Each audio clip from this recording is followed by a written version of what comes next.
Harka funee kayyomtoota daawwattoota keenyaa duwwaan gaggabaaboo isaatii kanaaf qabannee isinitti himna duwwaa wajjin kan isin faana turuu an Girmaa Guddisaa.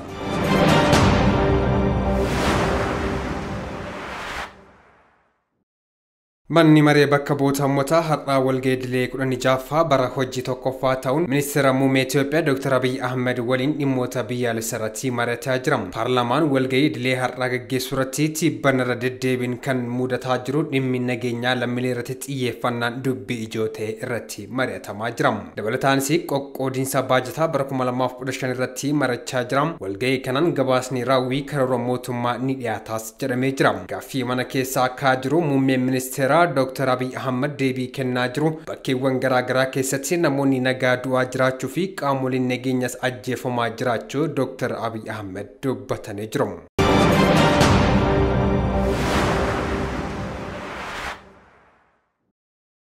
Itoophiyaan yaa'ii bulchiinsa intarneetii idil addunyaa qopheessuuf qophii gahaa taasisaa jiraachuu ibsame. Itoophiyaan yaa'ii bulchiinsa intarneetii idil addunyaa qopheessuuf qophii gahaa taasisaa jiraachuu ministeerri innoveeshinii fi teekinooloojii ibse. Gorsaan garee qaamolee dhimmoota bulchiinsa intarneetii idil addunyaa Jeeneevaatti walga'ii gaggeessaa jira. Ministeerri deetaan ministeera innoveeshinii fi teekinooloojii Huriyaa Aliin qophii waliigala Itoophiyaa taasisaa jirtu irratti ibsa taasisanii jiru. Itoophiyaan yaa'ii bulchiinsa intarneetii idil addunyaa qopheessuuf qophii gahaa taasisaa jiraachuu ibsanii jiru. Yaa'icha gaggeessuuf kan dandeessisan hojiileen qophiin dura xumuraman jiraachuu eeruun yaa'ichi nagaan akka xumuramuuf kutannoo Itoophiyaan qabdu ibsanii jiru. Yaa'iin bulchiinsa intarneetii idil addunyaa 17ffaan Sadaasaa 19 hanga 23 bara 2015 magaalaa Finfinneetti kan gaggeeffamu ta'uu ragaa ministeericharraa arganne ni mul'isa.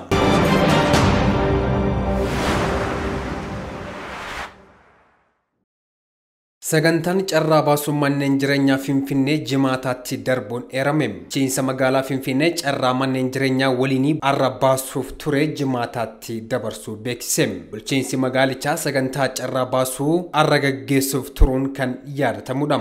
Guyyaa irraa manni maree bakka bu'oota uummataa walga'ii waameef sirni carraa baasuu jimaata adoolessa 1 bara 2014tti darbuun dhiifama gaafachuun beeksisee jira. Haaluma kanaan qaamoleen hundis akkaataa sagantaa jijjiirameen akka argaman waamicha dhiyeessii ragaan bulchiinsa magaalicharraa arganne ni mul'isa.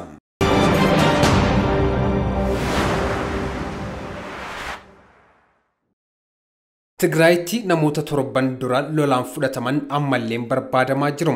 Jiraattonni magaalaa Silhalaa kan kaaba Tigraayitti argamtu torbee tokko dura rooba yandoo namoota 10 ajjeesen booda kanneen achi buuteen isaanii dhabame ammallee barbaadamaa jiru. Jiraattonni magaalattii lakkoofsi namoota du'anii dabaluu danda'a jechuun yaadda'anis barbaacha isaanii garuu itti fufanii jiru. Lolaan suuqiiwwan naannoo kaaba jiran barbadeessee jira. Namoota achi turan baay'ees haree fudhatee jira. Kanneen ammallee reeffi isaanii hin argamne jiru jechuunis dubbatamaa jira. Naannoo Tigraay ammalleen tajaajiloota bu'uuraa kanneen akka ibsaa, baankii fi bishaaniin ala jirti. Kana malees kaaba Itoophiyaatti namoonni miiliyoonaan lakkaa'aman deeggarsa yeroo hatattamaa akka isaan barbaachisu dhaabbileen kanneen akka dhaabbata mootummoota gamtoomanii himaatee jiru. Jiraattonni kunneen manneen isaanirraa buqqaanillee kan gargaarsaaf isaan qaqqabe akka hin jirres himaniitii jiru. Qondaaltonni naannoo Tigraay dhimma kanarratti odeeffannoo dabalataa akka kennan gaafatamanis deebii hin kennin hafanii jiru.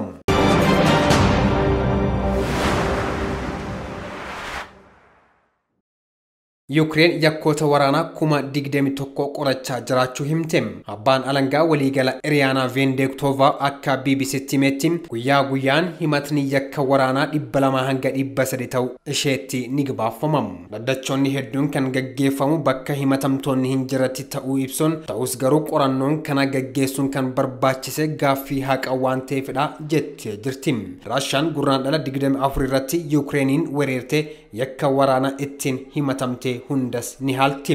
Addee Iriyaanaa loltoonni Raashaan kan lammiilee nagaa gudeedan dararaa fi ajjeesan yeroo fudhachuu danda'us mana murtiitti dhiyaachuun isaanii akka hin oolle hubachuu qabu jettee jirti. Caamsaa keessa shakkamtoonni 600 adda baafamanii himatamtoonni 80 eegalu ibsitee jirti. Loltuun Raashaa yeroo jalqabaaf Ukraine keessatti dhaddachatti dhiyaate Saarjenti Vladimir Shishmiriin caamsaa keessa nama nagaa ajjeesuun himatamee hidhaa umrii guutuutti murtaa'ee jira. Ukraine magaalota akka Bucha, Borondayankaa fi biroo kan yeroof dhaltoota Raashaan to'atamanii turan keessatti bakka awwaalcha jumlaa argachuu ishee himtee jirti. Manni murtii yakka idil addunyaa Ukraine bakka yakkaa taatee jechuun gartuun qorattoota guddaa argamee hin beekamne qorannoo akka geggeessaniif Ukrainetti ergamee jira. Raashaan irra deddeebiin himata lammiilee nagaa irratti xiyyeeffateera jedhu haalaa jirti. Waraanni Ukraine akka jedhutti loltoonni Raashaa magaalota hedduu irratti haleellaa banuun naannoo Donetsk irratti haleellaa gaggeessuuf qophaa'aa jiru. Torban darbe keessa naannoo Luhanskii jedhamu harka caalaan Raashaan to'attee jirti.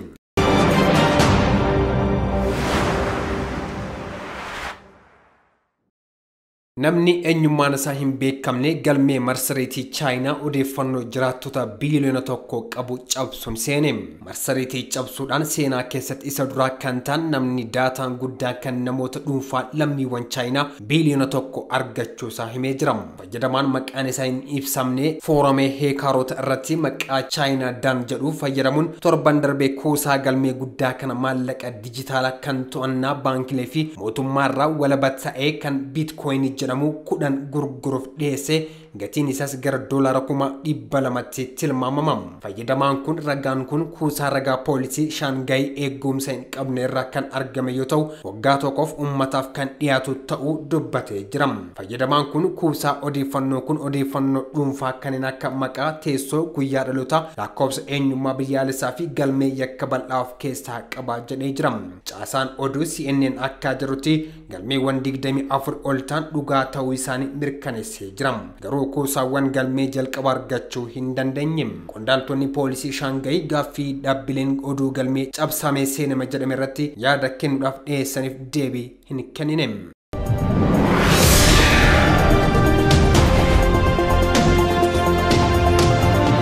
Egaa kabajamtoota daawwattoota keenya oduuwwan gaggabaaboo isaatti kanaaf qabannee asumatti goolabneetii jirra. Qophiin FiB itti fufuu waan nu faana turtaniif horaa bulaa.